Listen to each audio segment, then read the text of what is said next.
ബീഹാറിലെ രാഷ്ട്രീയ രംഗത്ത് കഴിഞ്ഞ ഒരു മാസത്തിലേറെയായി നിലനിന്നിരുന്ന അനിശ്ചിതത്വങ്ങൾക്കും അഭ്യൂഹങ്ങൾക്കും വിരാമമിടുന്ന തരത്തിലുള്ള നിർണായക സംഭവ വികാസങ്ങളാണ് ഇപ്പോൾ അരങ്ങേറുന്നത്. നിലവിലെ മുഖ്യമന്ത്രി നിതീഷ് കുമാർ അധികാരത്തിൽ നിന്ന് പിന്മാറാൻ ഒരുങ്ങുന്ന സാഹചര്യത്തിൽ ഏപ്രിൽ 14 അല്ലെങ്കിൽ 15 പുതിയ മുഖ്യമന്ത്രി സത്യപ്രതിജ്ഞ ചെയ്ത് അധികാരമേൽക്കുമെന്നാണ് റിപ്പോർട്ടുകൾ സൂചിപ്പിക്കുന്നത്. ഈ സാഹചര്യത്തിൽ ബിജെപിയുടെ ഭാഗത്ത് നിന്ന് ഒരു പുതിയ മുഖം മുഖ്യമന്ത്രിയായി എത്താൻ സാധ്യതയുണ്ടെന്നാണ് രാഷ്ട്രീയ വൃത്തങ്ങളിൽ നിന്നുള്ള പ്രധാന സൂചന. പുതിയ നേതാവിനെ തെരഞ്ഞെടുക്കുന്നതിനുള്ള പ്രക്രിയകൾ ഏകോപിപ്പിക്കാൻ കേന്ദ്രമന്ത്രി ശിവരാജ് സിംഗ് ചൌഹാനെ പാർട്ടി നിരീക്ഷകനായി നിയോഗിച്ചിട്ടുണ്ട്. പാർട്ടി ഏൽപ്പിക്കുന്ന ഏത് ഉത്തരവാദിത്വവും ആത്മാർത്ഥതയോടെ നിർവഹിക്കുമെന്ന് ചൌഹാൻ വ്യക്തമാക്കി. ഇതിനിടെ സ്ഥാനമൊഴിയുന്നതിന് മുൻപായി നിതീഷ് കുമാർ ഏപ്രിൽ 14 മന്ത്രിസഭാ യോഗം വിളിച്ചു ചേർത്തിട്ടുണ്ട്. നിലവിലെ മന്ത്രിസഭയുടെ അവസാന യോഗമായിരിക്കാമെന്ന വിലയിരുത്തലുമുണ്ട്. ഈ യോഗത്തിൽ ഭരണവുമായി ബന്ധപ്പെട്ട ചില പ്രധാന തീരുമാനങ്ങൾ കൈക്കൊള്ളാൻ സാധ്യതയുണ്ടെന്നാണ് സൂചന. തുടർന്ന് രാജ്യസഭാംഗമായ സാഹചര്യത്തിൽ അദ്ദേഹം രാജ്ഭവനിലെത്തി ഗവർണർ സയ്യിദ് അദാ ഹസ്നൈന് രാജിക്കത്ത് സമർപ്പിക്കുമെന്നാണ് റിപ്പോർട്ട്. ബിജെപി തങ്ങളുടെ മുഖ്യമന്ത്രി സ്ഥാനാർത്ഥിയെ ചൊവ്വാഴ്ച വൈകുന്നേരത്തോടെ പ്രഖ്യാപിക്കുമെന്നാണ് പ്രതീക്ഷ.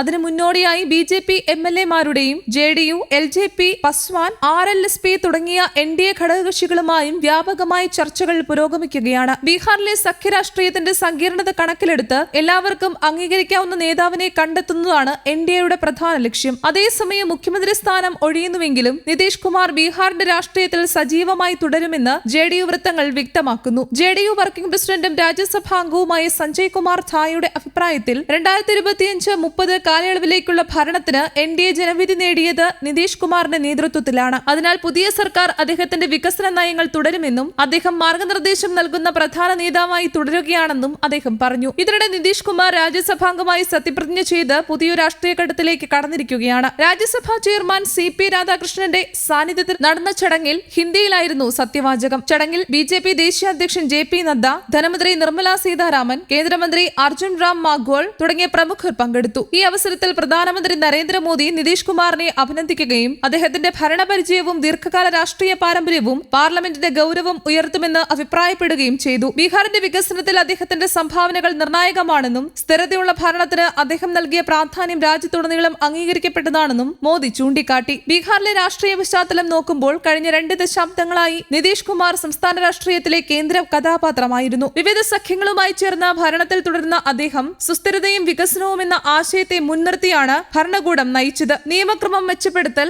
റോഡ് അടിസ്ഥാന സൗകര്യ വികസനം, വനിതാ വിദ്യാഭ്യാസം, പഞ്ചായത്ത് തലത്തിൽ സ്ത്രീകൾക്ക് 50% സംവരണം എന്നിവ അദ്ദേഹത്തിന്റെ ഭരണകാലത്തെ പ്രധാന നേട്ടങ്ങളായി കണക്കാക്കപ്പെടുന്നു. ഇപ്പോൾ ബിജെപി നേരിട്ട് മുഖ്യമന്ത്രി സ്ഥാനം ഏറ്റെടുക്കാൻ നീങ്ങുന്നത് ബീഹാറിലെ അധികാര സന്തുലിതാവസ്ഥയിൽ വലിയ മാറ്റത്തിന് വഴിയൊരുക്കാനിടയുണ്ട്. ഇത് ഭാവിയിൽ ജെഡിയുവിന്റെ രാഷ്ട്രീയ സ്വാധീനത്തെയും എൻഡിഎയുടെ ആഭ്യന്തര ബന്ധങ്ങളെയും ബാധിക്കുമോ എന്നതാണ് രാഷ്ട്രീയ നിരീക്ഷകർ ശ്രദ്ധിക്കുന്നത്. അതേസമയം നിതീഷ് കുമാറിന്റെ മകൻ നിഷാന്ത് കുമാർ രാഷ്ട്രീയത്തിൽ പ്രവേശിച്ചതും ശ്രദ്ധേയമാണ്. ഇത് ജെഡിയുവിന്റെ ഭാവി നേതൃപരിവർത്തനത്തിന്റെ സൂചനയായി വിലയിരുത്തപ്പെടുന്നു. ചുരുക്കത്തിൽ ബീഹാറിൽ പുതിയ മുഖ്യമന്ത്രിയുടെ തെരഞ്ഞെടുപ്പ് ഒരു സാധാരണ അധികാര മാറ്റമല്ല, മറിച്ച് സംസ്ഥാനത്തിന്റെ രാഷ്ട്രീയ ദിശ തന്നെ മാറ്റാൻ സാധ്യതയുള്ള ഒരു നിർണായക ഘട്ടമാണ്. എൻഡിഎയുടെ നേതൃത്വത്തിൽ പുതിയ സർക്കാർ രൂപം കൊള്ളുമ്പോൾ വികസന നയങ്ങൾ തുടരുമോ അല്ലെങ്കിൽ പുതിയ രാഷ്ട്രീയ സമവാക്യങ്ങൾ ഉയർന്നുവരുമോ എന്നതാണ് ഇനി കാത്തിരിക്കേണ്ടത്. News desk, Kerala Kaumudi.